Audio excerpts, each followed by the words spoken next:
hablando con la licenciada Valeria Fernández. Y qué interesante lo del compañero y amigo, colega Darío González, ¿verdad? Más cálido. Que tuvo un premio. En el Día de la Madre le hicieron un regalo a él, padre. Una nota maravillosa de su hija que le llenó de elogios.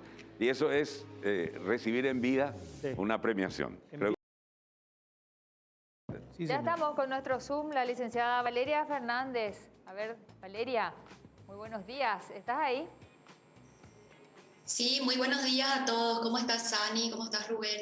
¿Cómo está la teleaudiencia? Bueno, nuestro tema del día es los papás, que así como el de la novela, ¿verdad? Todo por mi hija, tienen el doble rol de mamá y papá por diversas circunstancias, ¿verdad? Hay muchos que porque la mamá viajó para trabajar a España y otras circunstancias más de la vida. ¿Cómo se puede lograr este doble rol? ¿Es más difícil para el hombre porque la sociedad de repente no está tan acostumbrado? ¿Es exactamente igual que una mamá que cumple el rol de mamá y papá? Bueno, como estaban diciendo en la presentación, es una situación que hoy en día vemos muy frecuentemente en todo el mundo, ¿verdad? Como dieron algunos ejemplos ustedes también, hoy en día hablar de familias se llaman monoparentales, ¿verdad? Donde solamente está uno de los padres presente, que es el encargado de la crianza, de la protección, del sustento económico. Y existen varios casos de eso, ¿verdad? Y no solamente madres solteras, que es lo que más se escucha, sino padres que se encargan solo de sus hijos. Por supuesto, no es una situación fácil, ¿verdad? No es algo naturalmente que le sale al papá solo o a la mamá sola, porque no voy a diferenciar si es más difícil para el papá o para la mamá. Es una situación mucho más complicada que una situación en la que están los dos padres presentes, ¿verdad? ¿Y esto por qué?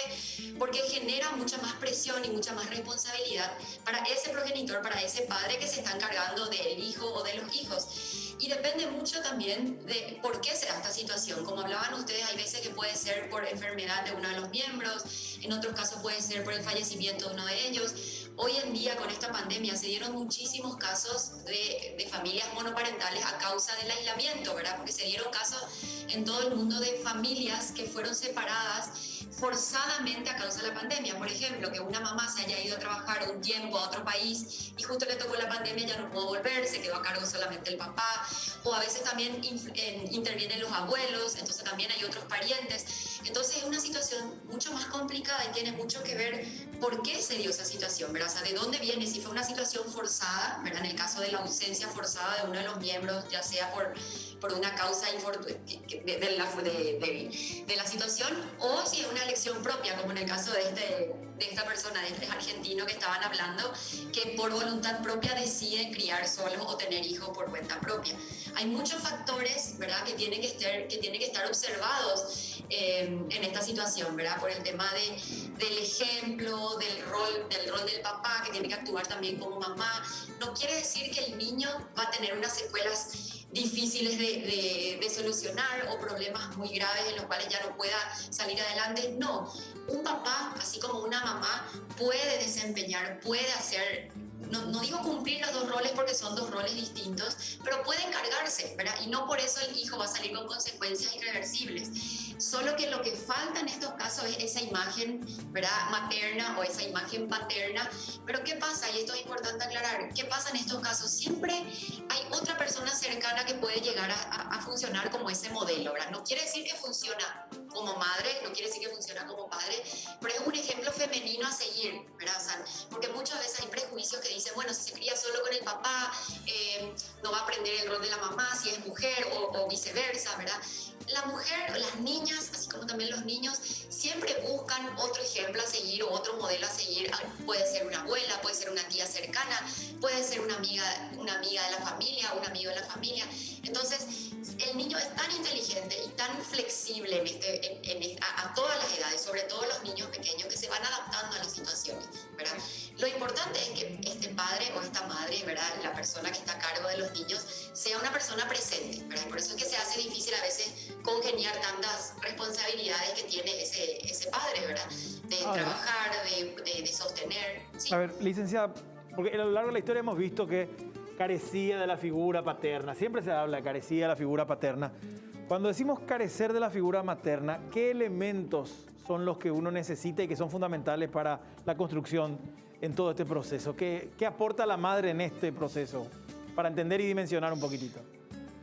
Por sobre todo un modelo un ejemplo femenino, ¿verdad? De todo lo que tenga que ver los valores de respeto, las funciones que cumple la mamá en una familia, ese ejemplo femenino que da siempre la mujer dentro de una familia, ¿verdad? Pero como yo decía, se habla mucho de esa carencia del rol, del ejemplo de la mamá o la carencia del ejemplo del papá, pero como digo, siempre hay otra persona que termina cumpliendo o haciendo de ese ejemplo para ese niño, para esa niña, ¿verdad? Ya sea en la parte emotiva, ya sea por la contención, ya sea el acompañamiento para las tareas, puede ser una abuela, ¿verdad? Decía, es muy paraguayo el abuelo membú o el abuela membú, ¿verdad? Que se dice.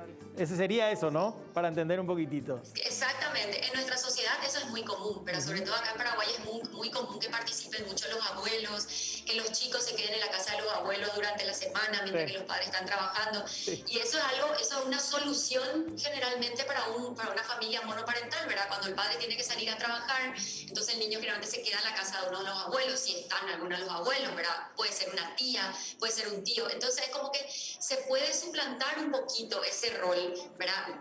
Es cuestión de una reorganización enorme, ¿verdad? Valeria, y lastimosamente acá lo que se... Sí. En el caso específico, por ejemplo, de temas que tienen que ver con la sexualidad, por ejemplo, si un papá le tiene que hablar a la hija que es adolescente, que a lo mejor ya va a empezar a menstruar, ese tipo de cosas, ¿qué es mejor? ¿Que el papá le hable o que le pida a alguna tía o a la abuela o a alguna amiga suya, ¿verdad? Ya sea pareja nueva. ¿Cómo se puede lidiar con esa situación que tiene que ver con temas femeninos? Y mira, Sani, siempre es mejor ver cómo es la relación padre-hija, ¿verdad? Si es una relación muy cercana, donde el padre fomentó, ¿verdad?, la conversación con la niña, si tienen buena comunicación, si suelen hablar mucho de las cosas, siempre va a ser la mejor opción que sea una conversación de padre a hija, aunque sea un tema femenino, ¿verdad? ¿Por qué? Porque tiene que ser con la persona con la que esta niña se sienta en confianza absoluta para hablar de algo tan íntimo y tan vulnerable en ese momento, ¿verdad? Entonces, si la relación es cercana, si el papá se siente, digamos, con esa confianza, sería lo ideal que el papá sea el que se acerque a hablar de esto, aunque sea un tema femenino, como estás diciendo. Si no es este el caso, si el papá es bastante distante, si tiene miedo, porque a veces los papás tienen miedo de ponerse a hablar de esto, y hay una tía, o hay una abuela, o hay una amiga cercana, o hay, no sé, la madrina, es más cercana para estas cosas, claro que puede pedir ayuda para esto, ¿verdad? Pero siempre nosotros, por lo menos como psicólogos, siempre aconsejamos que sea el padre o la madre, porque es una manera también de afianzar esa relación en este momento que el adolescente o que esta niña puber, ¿verdad?, que va a pasar por esta etapa, va a necesitar mucho tener a los padres cercanos. Entonces es una manera también de acercarse a ellos y de fomentar esta confianza. Muy bien, agradecido por este magnífico momento que vivimos, con aclaratoria sobre todo para muchos que recibirán homenajes.